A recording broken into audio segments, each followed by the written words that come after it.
This TCU Horned Frogs edition of the Big 12 College Experience on the Sports Gambling Podcast Network is brought to you by our Patreon. Score exclusive perks, contests, including our NFL win totals contest with a $1,000 prize. Join today at sportsgamblingpodcast.com/Patreon.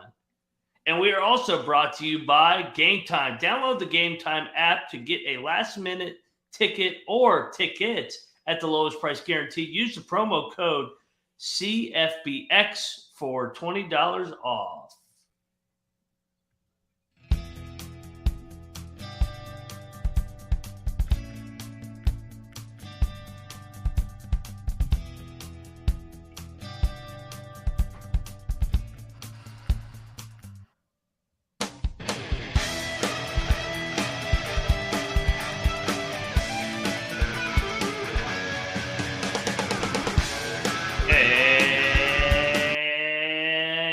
Welcome, everybody, back to the Big 12 College Experience, part of the Sports Gambling Podcast Network. Preseason previews rolling along, talking Horned Frogs today. There you go. It's something like that.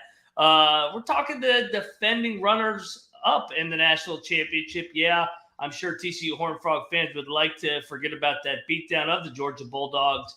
Real quick, if you glance at the AP poll, you probably wouldn't know that this team played in the national championship with the fucking disrespect. So TCU Horned Frogs, we are here to have your back and pay the proper tribute to your guys' incredible run last year. But if you're wondering who you're listening to, I am Moneyline Mac, a.k.a. the former video coordinator for Bob Huggins and Frank Martin, and join each and every episode on the Big 12 College Experience. First up, he was born in Provo, Utah. He's got family in Ames, Iowa, and he lives in Morgantown, West Virginia. Those watching on youtube.com/college experience see the TCU tunnel right there behind. He is Rambling Rush. What is going on, Rush?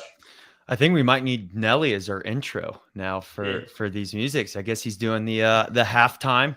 Too bad it's not Creed, but hey, I'll take some Nelly for the Big 12 championship halftime. Yeah, no doubt. Can you imagine if it was Creed? Oh man, at Jerry World. Oh man, that would be incredible. That's what it is. Redo the exact same show. Just do it. Have them flying on the same little tarp thing. Oh my god, that would be give awesome. the people what they want, and we want Creed. Yeah. Don't ever put it past Brett Yormark to get innovative. So you never know. It might be Britney Spears and Creed one day. Who the hell knows with the way this league's going. If you're wondering who that third voice is, he is the man in the middle, in the three-hole. He's got family everywhere, including in Fort Worth, Stillwater, Waco. He's got his seed spread everywhere in Orlando, Cincinnati, soon to be Morgantown. He is the Big 12 guru, Troy Chewning. What's up, man? Well, now I'm just thinking that Yormark's saving Creed for like Madison Square Garden Big 12 championship next year in basketball.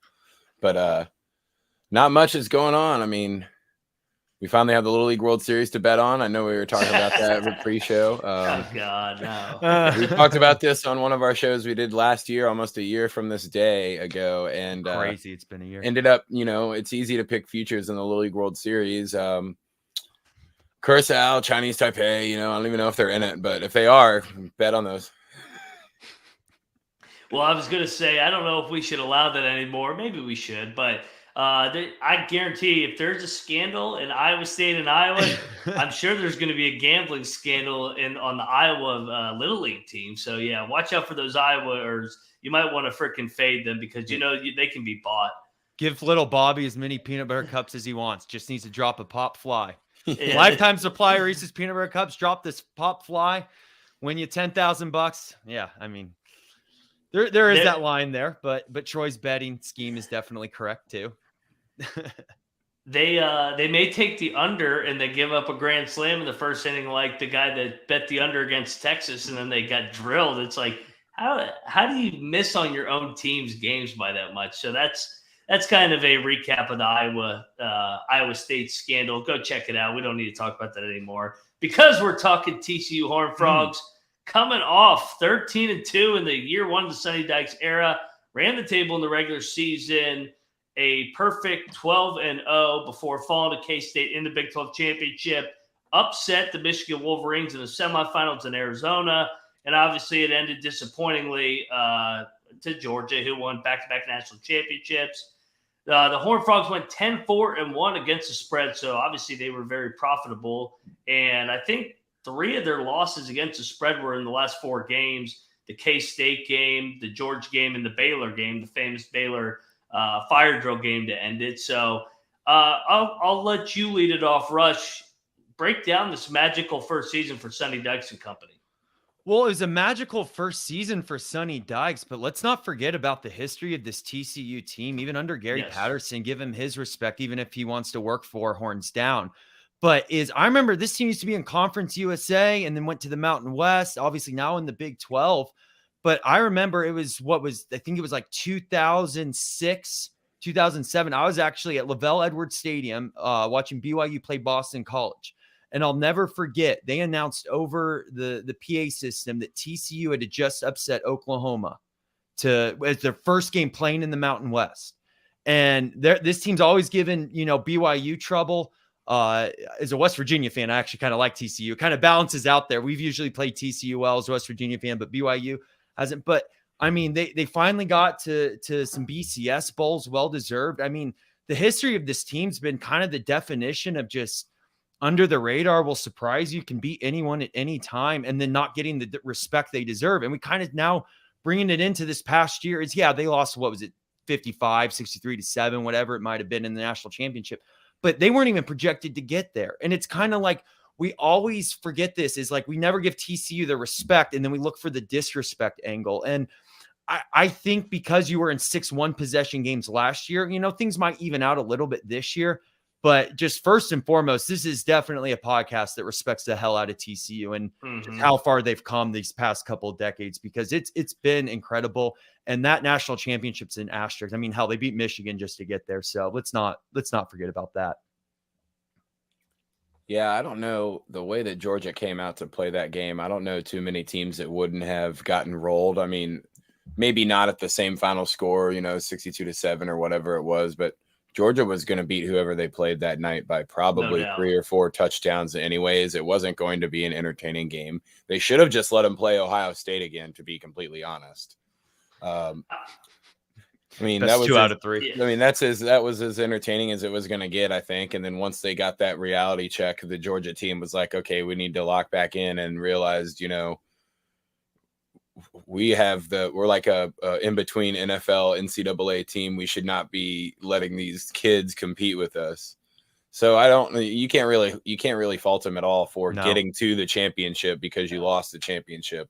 Yeah, lots of magic. I don't know if they, used it all up per se, and now things will even out or whatnot, but I mean, they get to play with the quarterback that they thought was going to be the guy that they were going to roll with in week 1 over a dude that made it to a Heisman presentation ceremony. So who knows? I mean, maybe the funniest question is, maybe TCU is the TCU of this year. Yeah, there it is.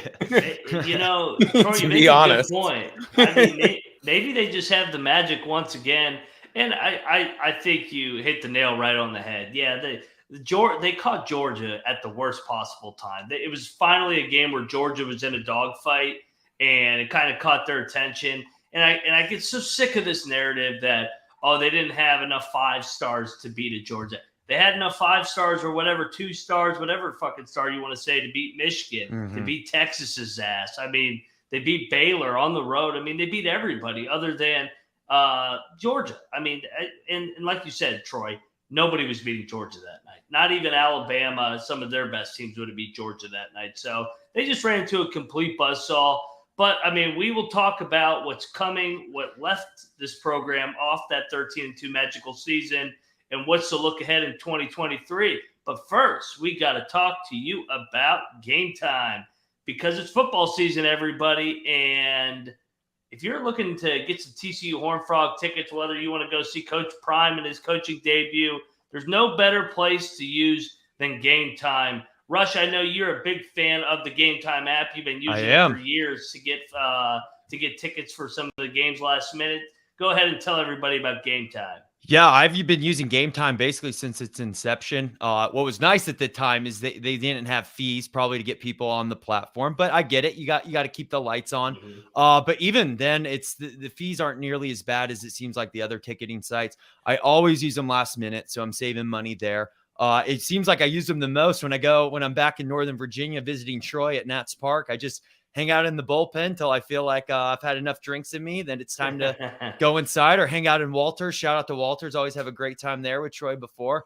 And it's usually I can get something $5 and even with fees and just go walk right into the stadium. So I love Game Time. I've used them for concert tickets too. Surprised my fiance Christmas with Shania Twain tickets, bought them through Game Time. So great app, great user experience. Show you where the seats are, and we'll keep using them.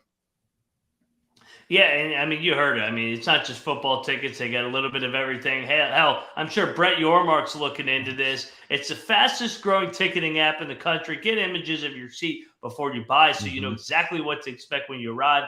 Buy tickets in matters of seconds. 2 taps and you're set. Tickets are sent directly to your phone, so you don't even have to dig through your email. And if you're like me, you may forget a password or two if you don't save it on your iCloud. So, yeah, no, that's very efficient. So, yes, that's a promo code for Game Time, CFBX. Snag those tickets without stress with Game Time. Download the Game Time app, create an account, and use the promo code CFBX for $20 off your first purchase. Terms apply. Again, create an account, redeem code CFBX for $20 off. Download the Game Time app. Last-minute tickets, lowest price guaranteed. What else can you ask for?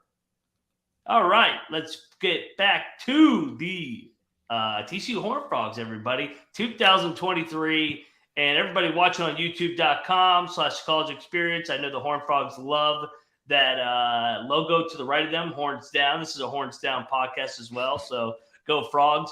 But the over-under is set at 7.5. They are 25-1 to win the Big 12, which, if I remember correctly, is a little bit shorter than what they were last year in the Big 12. I know they didn't ultimately win the Big 12, but they ran the table in the regular season before dropping K-State. 200-1 to win the national championship, get back to the promised land.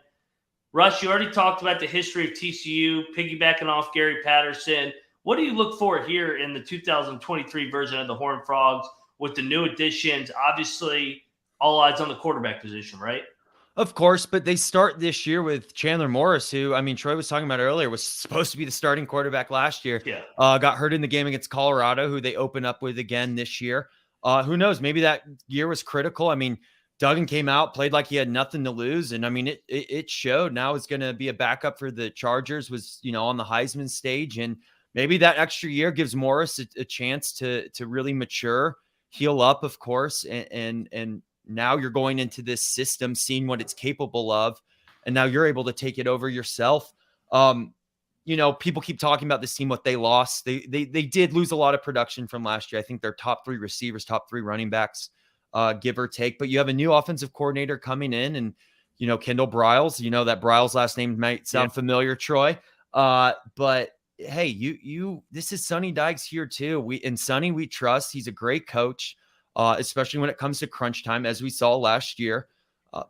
And they got some guys in the portal too. I think the thing about TCU, what it offers now, especially with the Fort Worth market, is now you have guys maybe, and we saw it with 3 Alabama transfers. Maybe guys are like, all right, well, I don't, I'm not getting the playing time at an SEC school, or I don't want to constantly play the SEC competition. Or you get guys out at like San Diego State, Oregon that want to come and maybe play that next step up. And I think TCU, because of their location, because they're in the Big 12, and because, of the money in their area, that they are in a position to be, as Troy said, TCU again this year. So we'll see.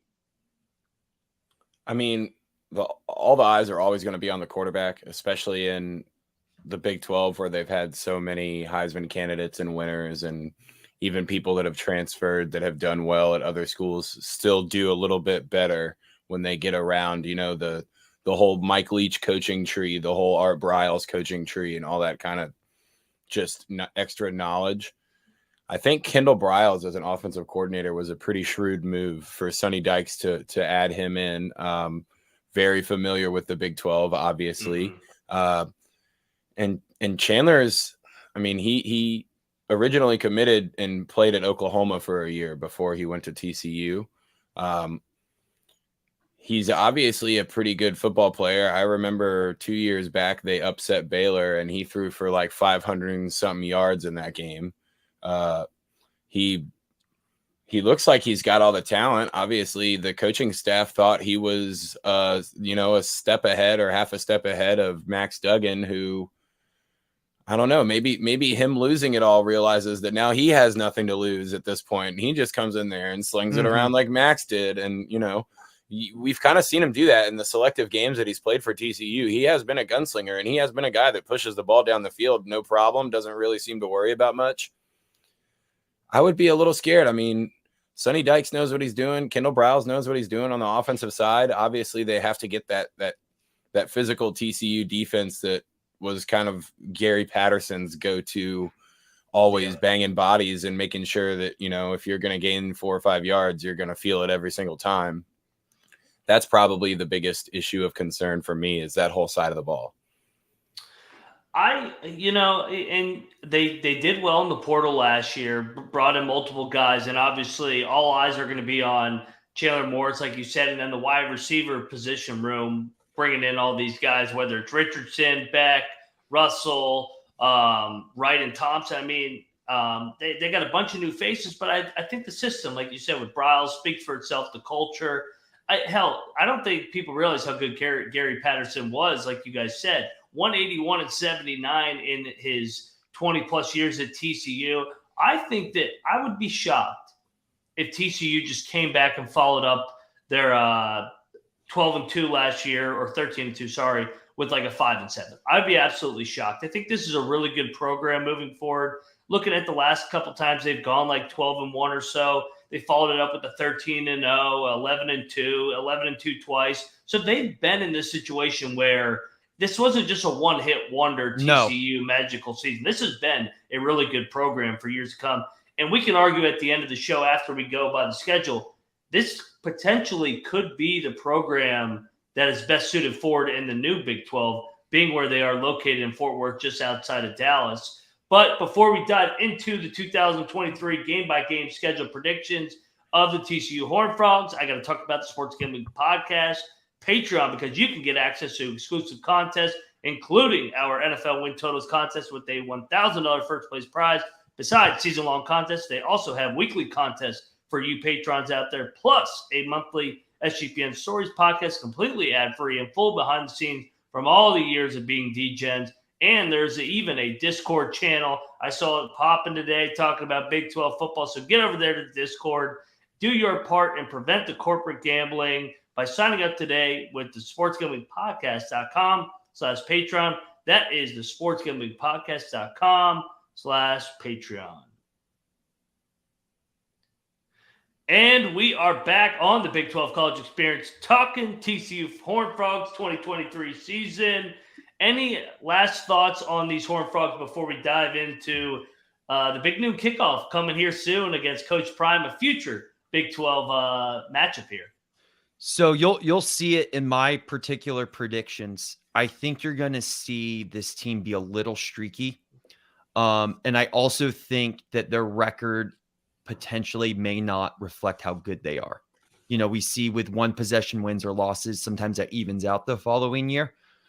So like, for example, we could give them a loss, but you could watch that game and it'd be like, well, they could have won that, kind of as we saw last year. So I could see this being that team where they're like, people have been like, oh, they went 7-5 or 8-4, something around that. But it's like, they could have gone 13-2 again. So we'll see as we're doing these predictions, but I guess I wanted to put that disclaimer on. Yeah, just all three of us have been on a bunch of the overs already coming up from the bottom of the league. So maybe you're going to see a few unders coming here soon. I don't know about TCU, but yeah, just, you look at the schedule right away, and the first thing that stands out, those last 4 or 5 games is going to suck. Yeah. I mean, look at the game itself. It's like the first 4, you should be pretty good in the driver's seat. And then the next 4 kind of Yes, like, ooh, could. you're And then just at the end, hoping it's that the like, snowball's big enough by that yeah, point, I guess. But man, it's a lot to ask. But yeah, just curious to see if they've got the same offensive magic. I mean, they're going to have a little bit better depth at the receiver position, but not, that throw it to them. Quentin Johnson's going to get everything for you. yeah. Yeah, no, they're not the NFL go-to guys. So let's dive right into it. The future Big 12 matchup. Coach Prime debuting down there against Sonny Dykes. Big new kickoff. Shit, 2.5 weeks from today, gentlemen. Can't wait. Do we all have TCU as a smash spot here, or is anybody going to make the case, or does anybody want to make the case where Colorado can keep this close? I mean, I'll make the case for the sake of doing it, and it's just based on talent. Like, Colorado's got all the talent in the world. If for some reason they can hang around for the first half, you never know. But I mean, even when we were talking about this on pre-show, I would expect TCU to at least get this one by, I don't know, 2.5, 3 touchdowns. I would be thinking that like 3 to 4 touchdown range would be, as long as they play slightly above average, right about average, they should be able to win this game comfortably.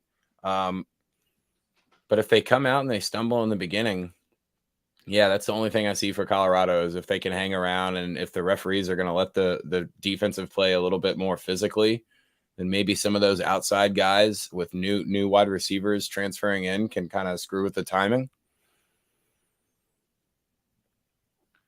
I think this game is maybe going to be close in the first half. I think it's a big get the monkey off the back of Chandler Morris, because I'm sure he's healthy, and great to go. But I think there's some times where the mental side of an injury can linger. And when you start this game off in the exact same position it was last year, it's the first game against Colorado, you're starting, there might be on the whole team side a little bit of rust, but specifically to Chandler Morris, I think if he can kind of just, hey, we're good, this is my team this year. And even if there's a little rusty bit in the first half, but the second half comes out firing, ends up winning 2-3 touchdowns, which I think is more likely than it being a close game like last year.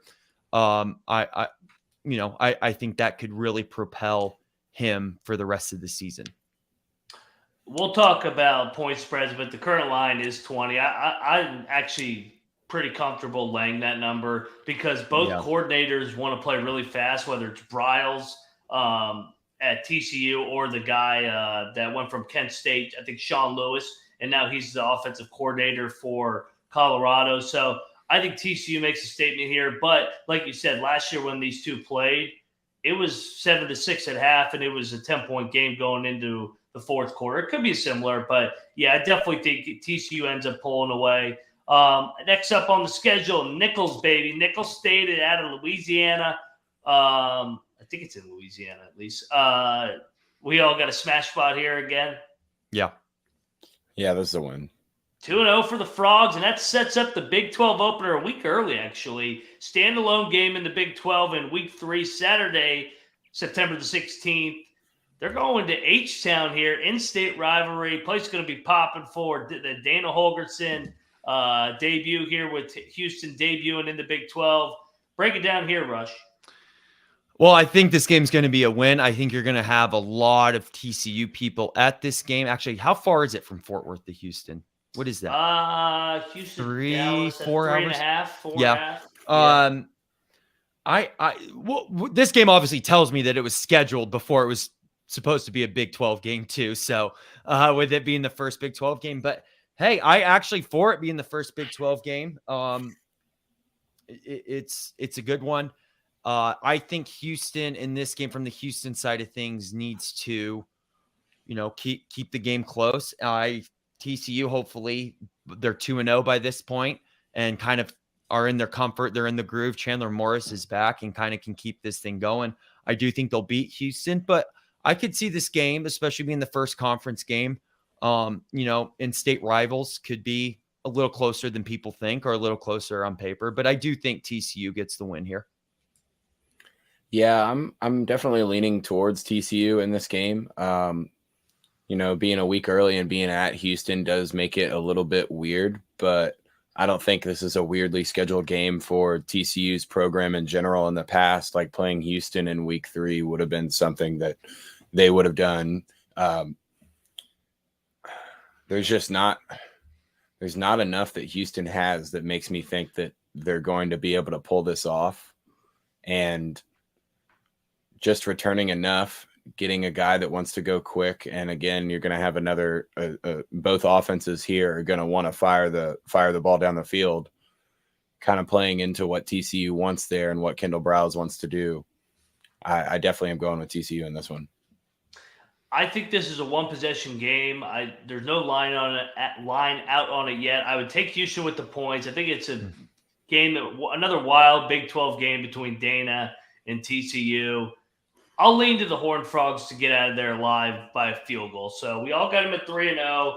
Next up, this actually pissed me off when I read this today that TCU was positive. This is bullshit on TCU's part that they're not playing SMU anymore. They should play this game every year. After 2025.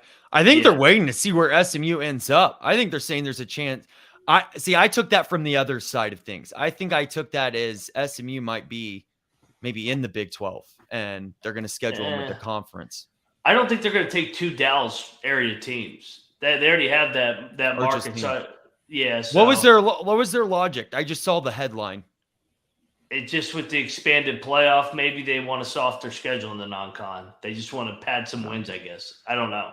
But anyway, so this is all of a sudden a personal game for SMU. This game was actually close last year. Called this the Sonny Dykes Bowl. The Sonny Dykes win this game again here, Rush.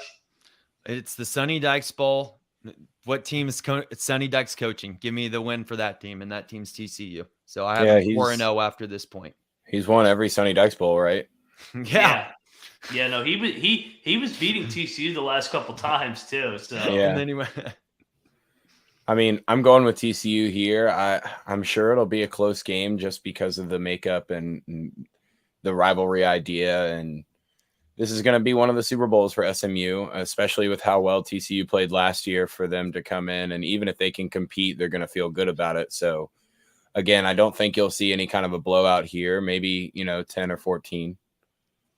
Yeah, I was pulling up what they did last year because I remember the game got blown open late. It was 42-34 TCU. The year before that, SMU won 42-34 when Sonny Dykes was on that side.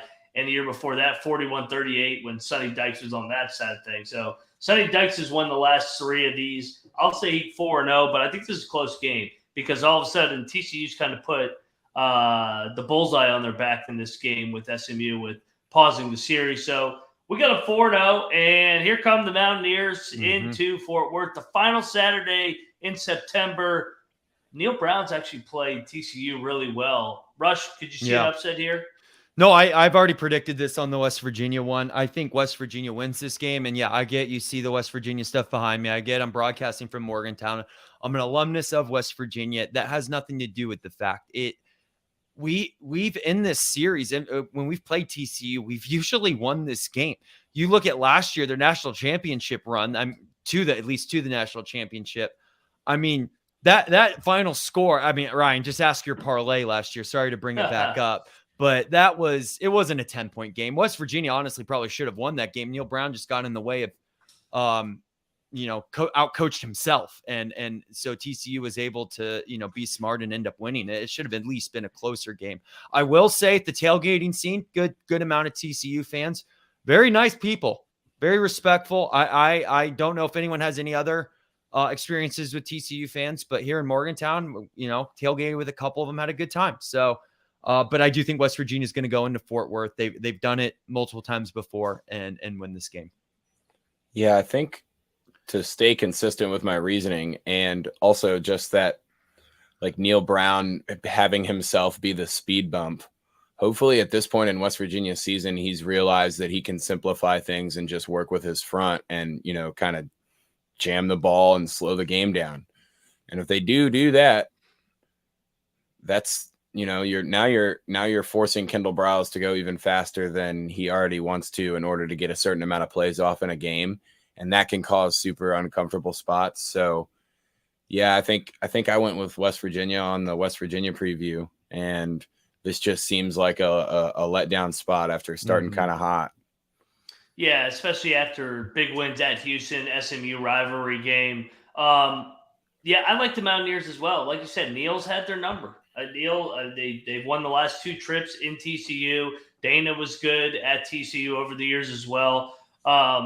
I think this is the upset, and this is kind of the shock that, hey, TCU's not a national championship contender this year, and it comes at the end of September. They're not going to run the table all the way through once again. So I think this is the early speed bump. So we got them at 4-1, and like Troy said, I like the matchup of West Virginia able to run the ball, control the clock, keep Chandler Morris on the sideline. So, yeah, 4-1, going to Ames, Iowa. Who knows what the fuck the roster is going to look like here. We got to probably give this one to TCU, right, Rush? Bounce back? I think we do. I think in a normal situation, you might give it to Iowa State. That's a very hard place to play, especially if Iowa State was doing well at that point and TCU is 4-1 at this point. That might be a 7:00 game in Ames. And, that's a tough place to play. But I think there's just so many unknowns about Iowa State. They'll be coming back from Oklahoma and they may throw everything into that game.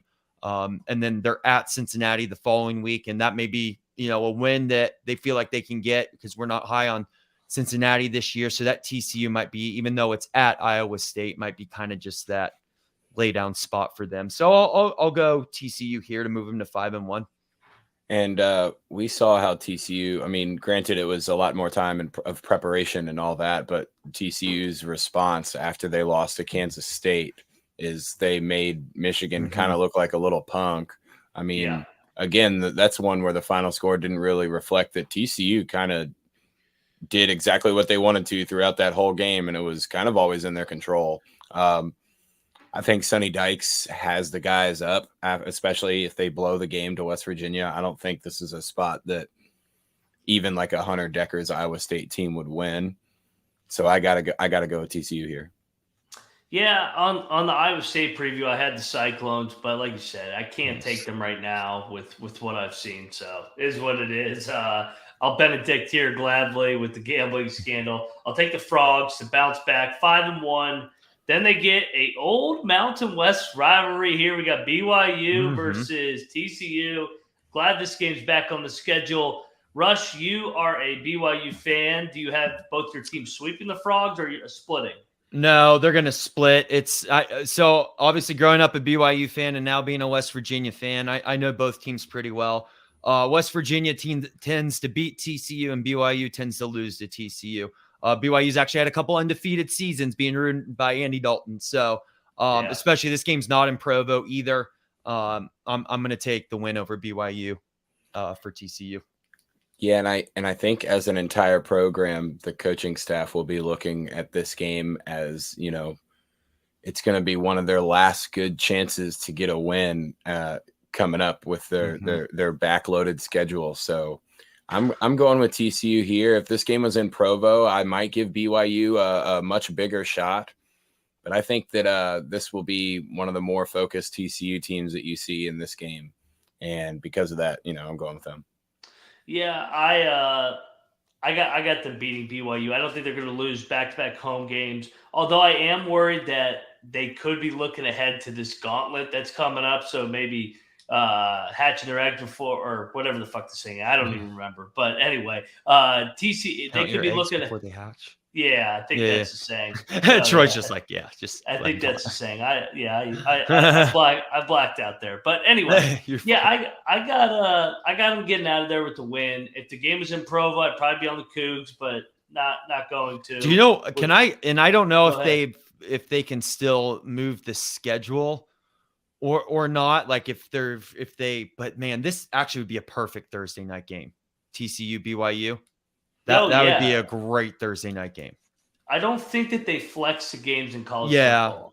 They should, but I mean, it is what it is. All right, speaking of marquee games, I think both fan bases got this one circled because we saw them both play last year. They split. K-State won the one that mattered in Dallas. TCU won the one that was in Fort Worth, although K-State lost both their quarterbacks in that game and blew a 17-point lead. In the Little Apple, Saturday, October the 21st, Do we have loss number 2 here, Rush? We do. I think this is right before their bye. This is in Manhattan. This screams 7:30 game. The Battle of the Purples. I think Kansas State actually goes back to back on TCU. Especially with this game, to me, just kind of feels like who's the home team. And I'm going to take Kansas State in this game. Yeah, I mean, as long as Kansas State's starting quarterback is playing, then I would have to say, this should probably be a comfortable win for Kansas State if they're competing for the conference like we think they will be.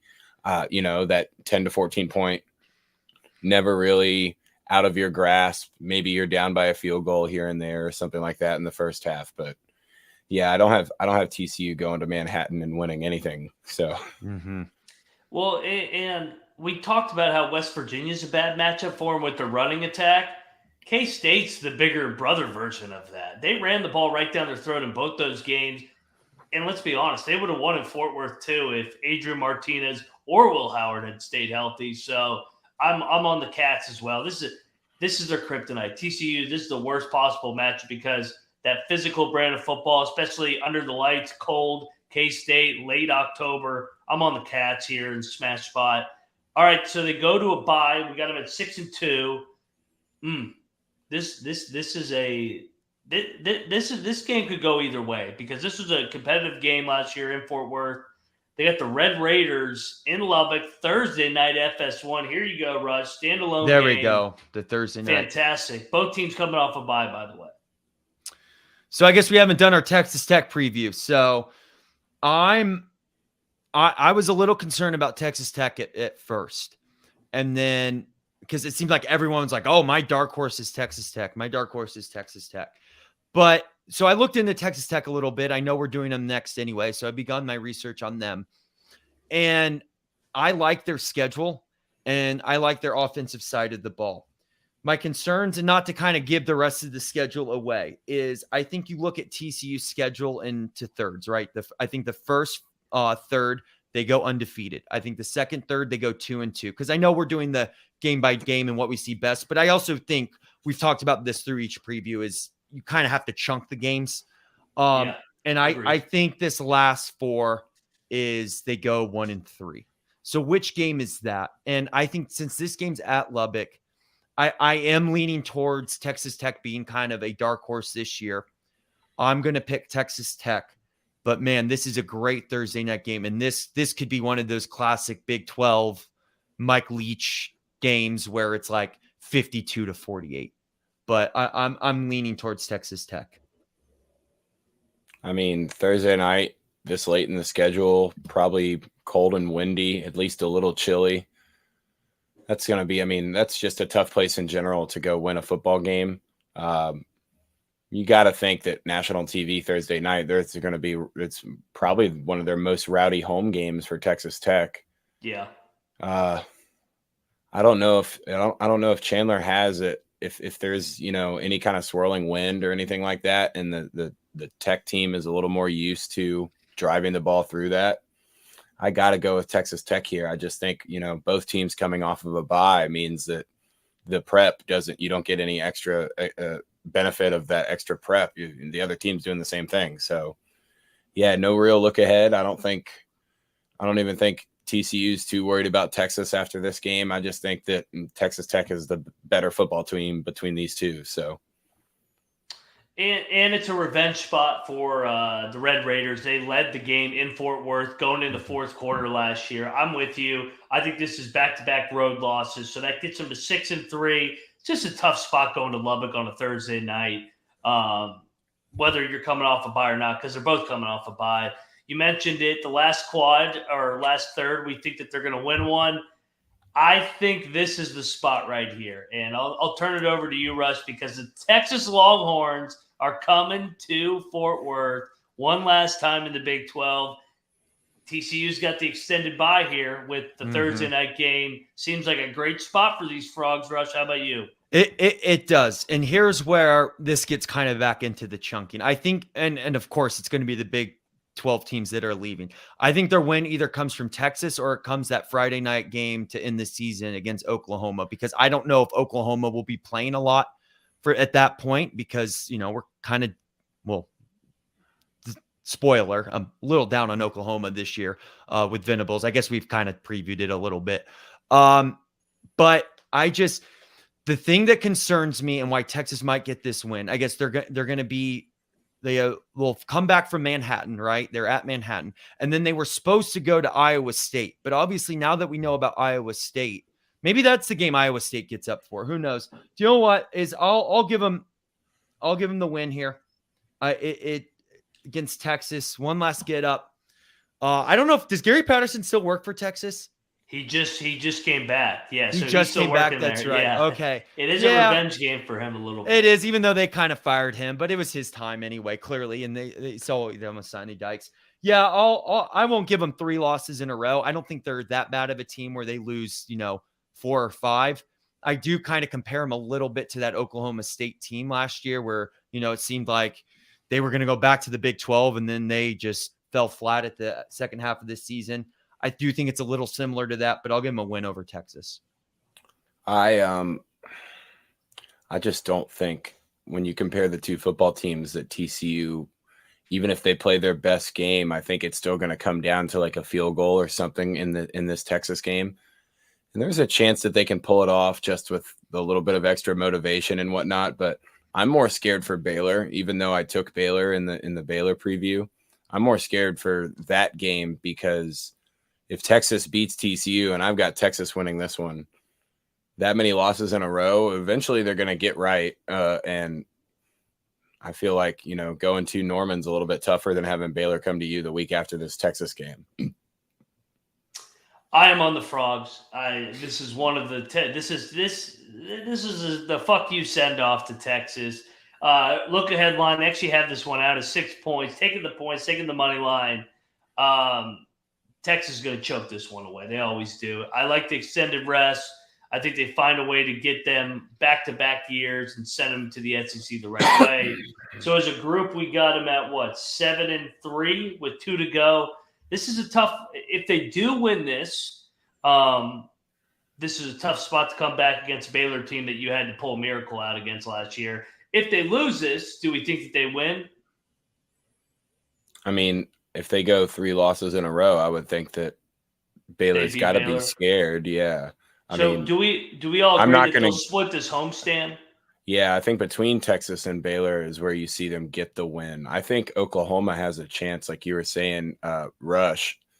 The only thing they would be playing for would be Dylan Gabriel's Heisman, which would be, now you're asking TCU to score 48 points or 45 points in a game where Oklahoma's okay giving up yardage because they're just trying to pad stats for another Heisman trophy. Yeah, I think if they're going to win one of these last games, it's going to be Baylor. I'm not even going to give them the win, but I will say that I think that one's going to be a 50-50 right down the middle. Something weird is going to happen in that game. Baylor's my dark horse this year, so I'm going to ride with them still, but you guys are probably right that they'll split this homestand. I broke the season more up into thirds, but no, I get where you guys are coming from. I do have the win over Texas, but I like I said, I think this is Baylor's year to at least go to the Big 12 championship. So Baylor. I got Baylor winning just because I got them beating Texas. If somehow Texas were to win, I probably would flip and take them because I think they're split. But I'm giving Texas a loss. Horns down, like you said. TCU fans love hearing that shit. So let's go Frogs. Last game, the final game in the Big 12 in Norman for the Oklahoma Sooners. This was an absolute beatdown last year, Troy. So are you teasing that you're on the Sooners for a revenge angle here? Yeah, I don't think TCU quite has that offensive next level, or that, basically that Heisman guy instead of a really good, like 3rd, 4th best quarterback in the league. I just think that Dylan Gabriel is going to be, that might be the only thing that Oklahoma can play for. And Venables might try to keep his job with the Heisman trophy. Yeah, that's another point too. You're big on the Dylan Gabriel for Heisman. I do think obviously he has a chance. I I see it more from the Venables needing to at least get a certain amount of wins to potentially keep his job. No doubt. I guess at this game, it doesn't matter what game it is in college football. It's you get to this point, what are the teams playing for? But like I said, I'm going with my theory. They start 4-0, then go 2-2, and then go 1-3. They've already gotten their win over Texas. I see this as a loss in Norman. I think it's a revenge game, and honestly, with Oklahoma, let's say theoretically they're 5-6, or let's say 7 and whatever, they're going to need this game. I think it does mean something to Oklahoma to win their last Big 12 home game in front of their fans before, because I think them leaving Troy. You like Oklahoma, so you can touch on this. I think it means more that Oklahoma wins their last home game in the Big 12 than it does for Texas. Would you agree with that? Well, yeah, especially recently, Oklahoma has kind of been that team that has carried the football in the Big 12, like at least from the national perspective. Obviously, TCU actually won a playoff game instead of choking in the semifinals, but Oklahoma, Oklahoma was almost always at least, in front of the eyes of everybody nationally. So there's a lot of people that relate the Big 12 to Oklahoma now instead of the way that it was related to Texas beforehand. And they're pretty prideful about that home record too in Norman. Yeah. Well, and the thing about too is I couldn't give two shits that Texas is leaving the Big 12. Good. See you later. You cause I do. Well, I kind of wish Oklahoma was staying too. And I think that goes to your point. I wish Oklahoma was staying. Like we could trade Texas for Nebraska and bring back Nebraska and Oklahoma. Like I would way rather have that. Like, and we give Oklahoma shit because they are leaving number one. And, they've always given us trouble as Mountaineer fans, or anyone in the Big 12 trouble. But you're right. This game means more to Oklahoma, and it is too bad that they are leaving. But hey, TCU has the chance to be, top tier in the Big 12 moving forward. Someone's got to do it. So we'll see who it is, and it might be TCU. So with the way we broke it down compositely, we all had them at 7-5. Individually, we all had them at 7-5. Yep, I think that's right. that is the under. But like you said, Rush, I think this is a better team than probably the record says. And they, went 6-1 in those one possession games last year, with the only loss being in Dallas to K-State. I think it's still a good team this year. And maybe, what do you think? Let me ask you this. With that being said, what if the Magic's there once again? What is the ceiling of this team? I'll say 10-2. The ceiling of the team is probably still only like 8 or 9 wins. I think if they could win 9 games, they would be really, really happy with that. Maybe 9. Yeah. Because I actually have them at 6-6, Ryan. I had them losing. Yeah. I had them losing out the last 5 games of the year. I think, if they were able to beat Tech and then maybe also get Texas the week after, or beat Tech and get Baylor at home, and you see them at 8 wins, then, you guys already have them winning one more outside of that. So I would say 9 wins is their ceiling.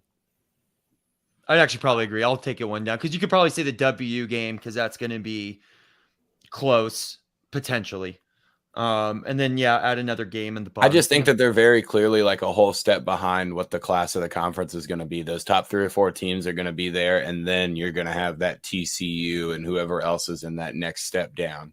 And then, like, from the 5-7 to the 7-5 is going to be like everyone else, and then you'll have a couple dangling at the end. It is the conference of the middle class. We keep saying that. That's why you get all the parity in the Big 12. I think the floor is 6-6. But I also think the ceiling is 9-3. I agree with Troy. I can't see them winning 10 games this year with 5 Big 12 games being on the road. I think that's a tall task for anybody that draws 5 out of their 9 on the road, especially when you got to go to Manhattan and Lubbock and Norman.